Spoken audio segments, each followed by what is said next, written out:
नए प्लांटेशन को लगाने का चोचला दिया जा रहा है। भोपाल में एयर क्वालिटी का जो लेवल है वो 451 तक पहुंच गया शहर के अंदर। जो हवा आप ले रहे हैं वो अच्छी है, जबकि वास्तव में वो हवा अच्छी नहीं है। और आने वाले समय में ये जितने भी स्टेक होल्डर जो स्टेट्स हैं वहाँ के लोग गंभीर वायु प्रदूषण का शिकार होंगे। मोहन यादव और रेखा गुप्ता में कुछ अंतर नहीं बचा। 15 सालों में 6.5 लाख पेड़ भोपाल के अंदर काटे गए हैं। केंद्र सरकार की रिपोर्ट ही कह रही है कि यहाँ पर हालत बहुत ज़्यादा खराब है और ये चिंताजनक है। जिस तरीके से हमने सुना कि राजधानी में पेड़ों की कटाई शुरू हुई है, अयोध्या बाईपास में 10,000 से ज़्यादा पेड़ों की कटाई हो रही है रास्ते के चौड़ीकरण को लेकर। और इसी संदर्भ में जो है राजस्थान में भी हमने सुना कि वहाँ अरावली पर्वत को काटने का जो निर्देश है वो दे दिया गया था। अभी फिलहाल तो स्टे लग चुका है।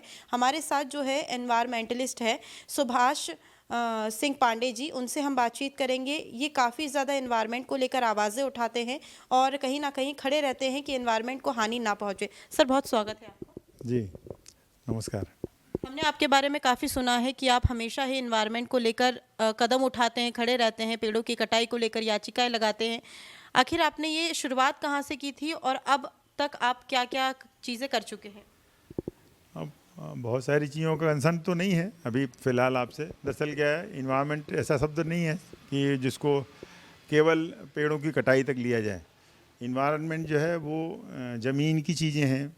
यदि ज़मीन पर पॉल्यूशन होता है, जैसे सब्जियां हम लोगों को ख़राब मिलती हैं, या फिर एयर को लीक होता है, वायु प्रदूषण होता है जो क्लाइमेट चेंज का कारण बनता है, या फिर जो है आप यदि जल को लें, पानी ख़राब होता है तो वो वाटर पॉल्यूशन होता है। ध्वनि को लें तो वो नॉइज़ पॉल्यूशन होता है।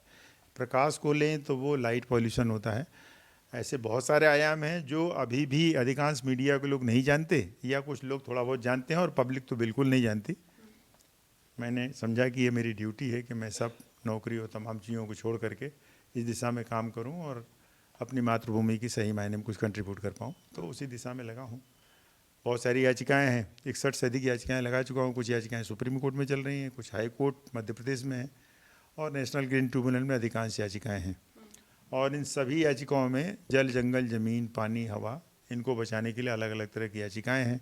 मेरा खुद का अपना चैनल है इन्वायरमेंट स्टोरी, उसके थ्रू लोगों को शिक्षित करता हूँ। 450 से ज़्यादा उस पर वीडियो हैं। सारे के सारे वीडियो केवल इन्वायरमेंट के ही हैं, क्योंकि मुझे इन्वायरमेंट के अलावा और कुछ नहीं आता। तो मैं अपने उसी विषय को लेकर के लोगों को शिक्षित करने के लिए, मीडिया को समझाने के लिए और पब्लिक को जागरूक करने के लिए अपने काम में लगा हूँ। आपके संज्ञान में है कि अयोध्या बाईपास में भी पेड़ों की कटाई शुरू हुई है। क्या आपको लगता है कि विकास का स्तर इतना गिर चुका है कि पेड़ों की कटाई करने के बाद हम देश का विकास कर रहे हैं? हाँ, मेरे संज्ञान में नहीं है। मैं उसके याचिकाकर्ता के भाग हूँ। याचिका दरअसल नितिन सक्सेना के द्वारा लगाई गई, जो मेरे अच्छे खासे जो आदमी हैं उनकी तरफ से एडवोकेट हरप्रीत गुप्ता ने इसमें प्लीडिंग की। लेकिन कोर्ट में मैं वहाँ उस समय पूरे समय खड़ा रहा और मैंने अपनी दलीलें दी, क्योंकि याचिका 2023 में मैंने पूरे भोपाल में सड़क के किनारे जो पेड़ हैं उनको कटने से बचाने के लिए, और जो कट गए हैं उनमें फिर से एफॉरेस्टेशन कैसे हो उसके लिए मैंने याचिका लगाई थी। याचिका का क्रमांक था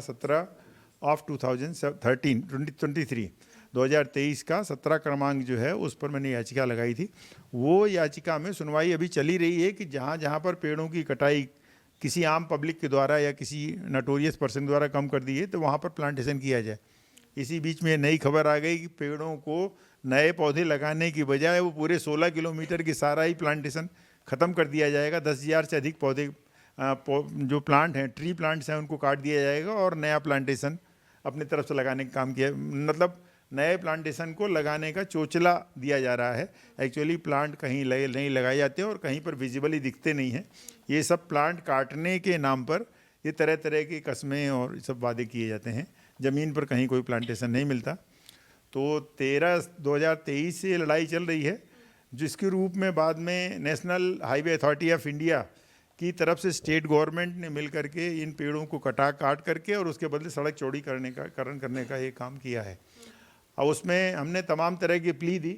उसमें एक नियम ये कहता है कि आप तब तक, सुप्रीम कोर्ट का भी बहुत सख्त आदेश है और बाद में गवर्नमेंट की गाइडलाइंस भी बनी है कि तब तक आप किसी भी सड़क के पेड़ों की कटाई नहीं कर सकते जब तक आपके पास कोई अल्टरनेट मौजूद हो। यानी उस जो सड़क है उस सड़क का दूसरा अल्टरनेट है, तो आप उस अल्टरनेट पर पेड़ों की कटाई नहीं कर सकते। अब यहाँ मैं आपके दर्शकों को दिखाऊं कि ये आप इसमें देखेंगे तो इसमें एक लाल कलर की पूरी लाइन दिख रही है। ये 16 किलोमीटर की अयोध्या बाईपास की रोड है जहाँ पर पेड़ों की कटाई की जा रही है। चारों तरफ घने जंगल हैं। उसके ऊपर देखेंगे पीले कलर की एक और लाइन है, बारीक सी लाइन दिख रही है। जो पीले कलर की बारीक सी लाइन होती है वो अल्टरनेट रोड है। ये लाल कलर वाली लाइन जो है वो भी रिंग रोड है और पीली कलर वाली जो है वो भी रिंग रोड है। तो भोपाल के बाहर की तरफ, आउटर की तरफ 2 रिंग रोड हैं। एक रिंग रोड है लाल वाली जहाँ पर पेड़ों की कटाई प्रस्तावित है, कटाई की जा रही है, और दूसरा उससे 3 किलोमीटर दूर जो है बड़ा रिंग रोड है। हमने कल जब अपनी सुनवाई थी उस समय हमने अपनी तरफ से हमने सबमिशन दिया कोर्ट ट्रिब्यूनल के सामने कि जब पहले से ही अल्टरनेट उपस्थित है, वहाँ पर बहुत कम पेड़ हैं, तो आप क्यों नहीं ये पूरा का पूरा आप सेटअप जो है सड़क को और चौड़ीकरण करने काम करते। क्योंकि ये अभी ये सड़क नहीं बची है, ये हाईवे नहीं बचा है, ये तो जनता के बीच में रहने की जगह हो गई है। यहाँ पर बहुत ज़्यादा हैबिटेशन आ गया है, इसीलिए अब ये हाईवे का पार्ट नहीं हो सकता। यहाँ पर यदि आप हैवी गाड़ी चलाएंगे तो लोग वैसी ही दुर्घटनाएं होंगी, मरेंगे। यानी अल्टरनेट जो नियमानुसार आपको निर्धारित है, आज्ञापित है, वैसा उस अल्टरनेट पर आप खोजिए, उन पीली लाइनों पर जाइए। लेकिन उन बातों को दरकिनार करके सरकारी जो मशीनरी है, सरकारी जो अधिकारी हैं, उन्होंने national highway authority of India के लोगों के साथ मिल करके ये अपनी तरफ से वो इस बात को लगा रहे हैं कि हमको सेंट्रली एम्पावर्ड कमेटी ने हमको ये कहा है कि नहीं आप पेड़ काट लीजिए, इसके बदले कंपेंसेटरी प्लांटेशन कर दीजिए, तो ये जायज़ ठहराया जाएगा। क्योंकि हमने कल अपनी बात रखी और हमारे द्वारा दिए गई जो बातें हैं उसके आधार पर ट्रिब्यूनल ने ये माना कि नहीं ये तो कहीं ना कहीं गलत हो रहा है और ये बातें सही जस्टिफाइड नहीं है। तो उन्होंने अगली 8 तारीख तक के लिए पेड़ों की जा रही कटाई पर रोक लगा दी है। जिस तरीके से हमने देखा दिल्ली में AQI लेवल हद से ज़्यादा बढ़ गया है, वहाँ पर हर घंटे सांस लेना मतलब 17 सिगरेट पीने के बराबर हो चुका है। क्या आपको लगता है पेड़ों की कटाई के बाद AQI लेवल जैसे भोपाल का है, मुझे तो लगता है कि जो AQI लेवल दिखाया जाता है वो असल में होता ही नहीं है, आपका क्या कहना है? मैंने मेरे पास जो मेरी टीम है उन लोगों ने भोपाल में जहाँ पर ये एयर क्वालिटी मॉनिटरिंग के ऑपरेटर्स रखे हुए हैं, जहाँ से हवा को लेते हैं, प्रदूषित हवा को रिसिप्ट करते हैं, जो रिसेप्टर होते हैं, हमने वहाँ पर जो है अपना औचक परीक्षण किया। और जब हमारी टीम गई और हमने अपने कैमरे में उनको कैद कर लिया कि इन्होंने वहाँ फव्वारा लगा के मशीन चला रहे थे, ये 2024 में ही हमने कैप्चर कर लिया था। दिल्ली में तो ये घटना अभी आई है और हमने 2024 में यहाँ पकड़ लिया था कि ये मशीनों के चारों तरफ फव्वारा लगाते हैं और वो फव्वारा जो है फॉगिंग मशीन को और स्प्रिंकलर चला करके उस मशीन के आसपास की हवा को साफ दिखाते हैं ताकि जो हवा जाए उसके कारण आपको रीडिंग कम आए, भले अंदर शहर के अंदर रहने वाले लोग प्रदूषित हवा में जीते हों और वो किसी तरह से अपने स्वास्थ्य के साथ अपने खिलवाड़ कर रहे हों। ये इन लोगों का कंसर्न नहीं है। कंसर्न तो ये है कि कैसे आप वहाँ की हवा को कम से कम दिखा सकें और इसके लिए स्प्रिंकलर चलाते रहते हैं। जहाँ तक आपने कहा कि दिल्ली की हवा प्रदूषित है और भोपाल की हवा की बात है, मैं बताना चाहता हूँ कि अभी बीच में ऐसा हुआ कि भोपाल में एयर क्वालिटी का जो लेवल है वो 451 तक पहुँच गया शहर के अंदर। इन्हीं के खुद की रीडिंग में, ये मैनिपुलेटेड रीडिंग में भी Madhya Pradesh pollution control board के सारे प्रयासों के बाद भी 451 AQI पहुँच गया। और अभी 4-5 दिन पहले की बात है जब ये लगा हुआ जो इंडस्ट्रियल टाउन है मंडीदीप, वहाँ पर ये 650 के ऊपर निकल गया AQI। तो आप यदि गौर करेंगे तो ये 450, 500 या 600 जो AQI है वो तो दिल्ली के कई स्थानों के AQI के बराबर है। लेकिन बात यह वो राष्ट्रीय राजधानी है, इसीलिए वहाँ की न्यूज़ जो है वो रोज़ बन जाती हैं, वहाँ की मीडिया जो है वो इस बात को लेकर के हाईलाइट करती है। लेकिन भोपाल में समान स्थितियाँ, समान तरह का प्रदूषण फैला हुआ, लेकिन अभी तक ये नेशनल लेवल पर हाईलाइट होने वाली जैसी चीज़ नहीं बन पाया है। बहुत ही दुर्भाग्यपूर्ण है कि मीडिया को जिस चीज़ को ज़्यादा हाईलाइट करना चाहिए, जिससे जनता का स्वास्थ्य सीधे जुड़ा हुआ है, वो अभी तक लोगों के संज्ञान में नहीं आ पाया है। हम कह सकते हैं कि प्रशासन ही है जो जनता की जान ले रहा है। हाँ, सीधे तौर पर जो आदमी सरकार की नौकरी कर रहे हैं, सरकार के पैसे ले रहे हैं और जनता के साथ झूठ बोल रहे हैं, ये बता रहे हैं कि आप जो हवा ले रहे हैं वो अच्छी है, संतोषप्रद है या मामूली चिंताजनक है, दरअसल वो जनता के साथ धोखा ही है। हमारे ही पैसे से जिनको तनख्वाह मिलती है वही बढ़िया तनख्वाह, गाड़ी और सुविधाएं लेके हमें ही बेवकूफ़ बना रहे हैं कि जो हवा आप ले रहे हैं वो अच्छी है, जबकि वास्तव में वो हवा अच्छी नहीं है। तो वो तो सीधा सीधा धोखेबाजी है। जनता की आशाओं पर पानी फेरना है, हम लोगों के साथ चीटिंग करना है, धोखेबाजी है। वैसे ही अब हाल ही में एक बड़ी खबर चल रही है अरावली पर्वत को लेकर, उसको लेकर भी कई आंदोलन हुए, दिल्ली में भी हुए, राजस्थान में भी हुए, आपकी तरफ से क्या? दरअसल क्या है, जो दिल्ली का अरावली पर्वत है, वो उसको आप यदि गौर करेंगे तो भारत का जो सबसे ज़्यादा नामी गिरामी, या जिसको भारत का जिसे गौरव कहते हैं, एवरेस्ट, माउंट एवरेस्ट, तो जो हमारे हिमालय की जो पहाड़ी है, हिमालय की जो चोटी है, उससे भी पुराना है अरावली पर्वत, उससे भी काफ़ी पुराना है अरावली पर्वत। माने अरावली का जो पर्वत है वो पहाड़ियाँ तो हिमालय से बहुत पुरानी हैं। उस हिमालय के बारे में तो बात होती है, अरावली के बारे में लोग जानते नहीं हैं, उसके बारे में कुछ कहते नहीं हैं। अब उस अरावली पर्वत को काटने के लिए या वहाँ पर डेवलपमेंट के नाम पर अतिक्रमण करके माइनिंग को बढ़ावा देने के लिए या डेवलपमेंटल एक्टिविटीज़ को बढ़ावा देने के लिए अब उस पर जो है वो सरकारी जो मशीनरी हैं, ministry of environment and forest जो है या सर्वे ऑफ इंडिया है, इन लोगों से ये रिपोर्ट बनवाई जा रही है, मैनिपुलेटेड रिपोर्ट बनाई जा रही है, और उसके आधार पर सुप्रीम कोर्ट से ये जजमेंट निकाला गया है कि अरावली की जो पहाड़ियाँ हैं जहाँ पर हाइट 100 मीटर होगी, केवल उसी को पहाड़ी माना जाएगा, बाकी को नहीं माना जाएगा। मेरा ये समझना है कि जब किसी भी पहाड़ी की किसी चोटी को पहाड़ी बनाएंगे तो वो पहाड़ी ऊपर हवा में थोड़ी लटकी है, वो पहाड़ी नीचे बेस पर है, और बहुत दूर तक कई किलोमीटर तक जाने के बाद वो पहाड़ी फैलती है। यदि आप नीचे डेवलपमेंटल कार्य कर देंगे, नीचे माइनिंग कर देंगे, तो पहाड़ी अपने आप ही गिर पड़ेगी, उसकी लाइफ खत्म हो जाएगी। इसीलिए इस तरह की बचकाना और बेवकूफ़ी भरी हरकतें और जनता के बीच में गलत इंटरप्रिटेशन करके और सुप्रीम कोर्ट से गलत आदेश निकाल लेना वास्तव में धोखाधड़ी है। और न केवल दिल्ली, न केवल हरियाणा या उत्तर प्रदेश, बल्कि राजस्थान की जनता के साथ तो सीधे सीधे धोखाधड़ी है। और आने वाले समय में ये जितने भी स्टेक होल्डर जो स्टेट्स हैं, वहाँ के लोग गंभीर वायु प्रदूषण का शिकार होंगे, और वो आने वाला समय इस बात का गवाही होगा, इस बात की चश्मदीद होगा।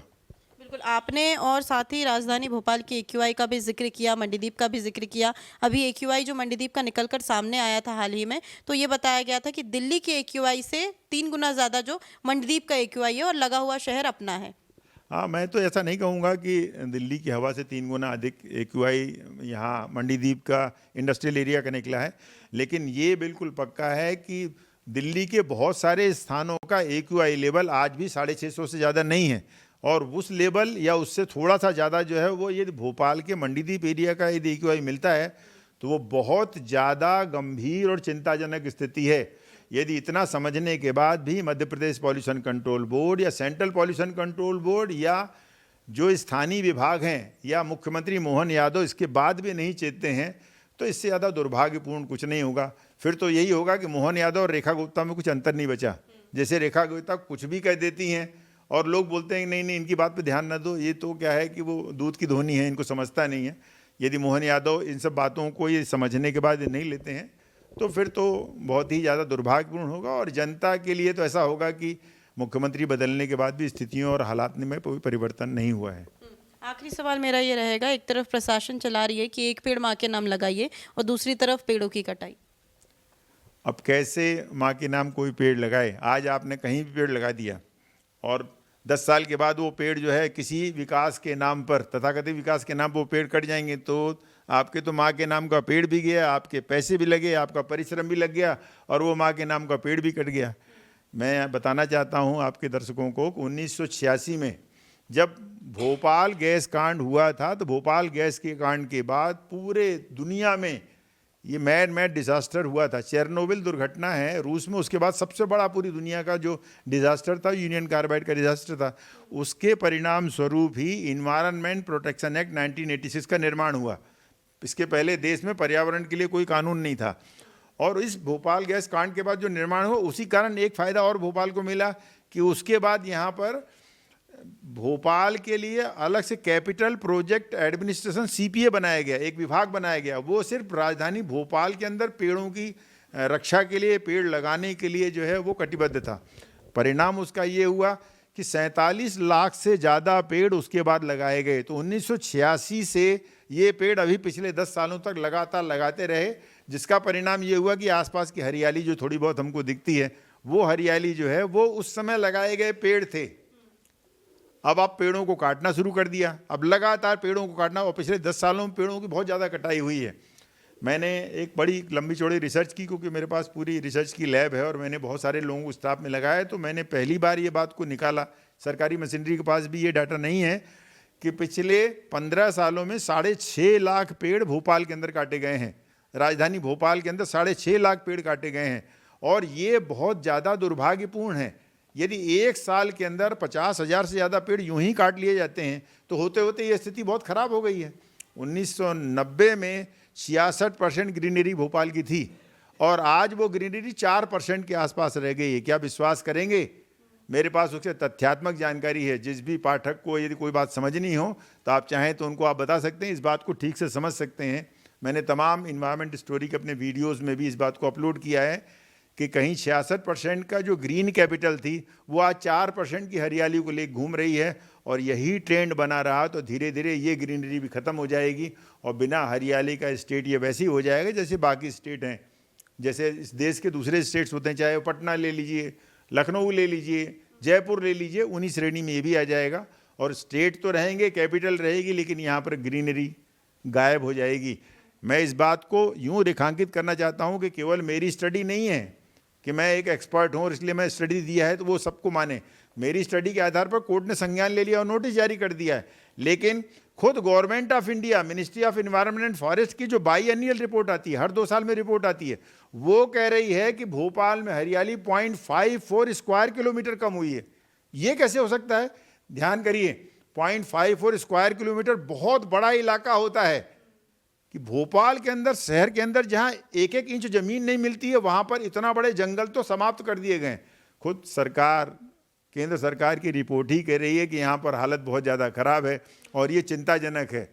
लेकिन सवाल ये है कि ये चिंता कब हुक्मरानों तक पहुँचेगी, कब मुख्यमंत्री इस बात को समझेंगे, या फिर झूठी माँ के नाम और पिता के नाम पेड़ों को लगा करके अपनी खानापूरी करते रहेंगे। बिल्कुल, ये थे हमारे साथ एनवायरमेंटलिस्ट सुभाष जी, जिन्होंने बताया कि काफ़ी टाइम से ये स्टडी कर रहे हैं और इनके पास आंकड़े जो है तथ्यात्मक हैं और इनके पास सारी चीज़ें रखी हुई है कि कैसे किस तरीके से 6.5 लाख पेड़ों की कटाई अब तक मध्य प्रदेश में 10 सालों में हो चुकी है और आगे भी ये सारी चीज़ें जो नए नए प्रोजेक्ट के आधार पर होती है, पेड़ों की कटाई निरंतर जारी रहती है। एक व्यक्ति के कहने से कुछ नहीं होगा, हमें एकता लानी पड़ेगी। नेशन मिरर भी ये मांग करता है आप सभी से कि सभी एकता लेकर आइए, एनवायरनमेंट को ख़त्म होने मत दीजिए, नहीं तो अगला जो जिस तरीके से दिल्ली राजधानी है और दिल्ली में प्रदूषण हद से ज़्यादा बढ़ गया है, अगली राजधानी भोपाल होगी जहाँ पर प्रदूषण का लेवल, AQI का लेवल सबसे हाई होगा। कैमरा पर्सन गौरव के साथ मैं दिव्या मिस्त्री, नेशन मिरर, भोपाल।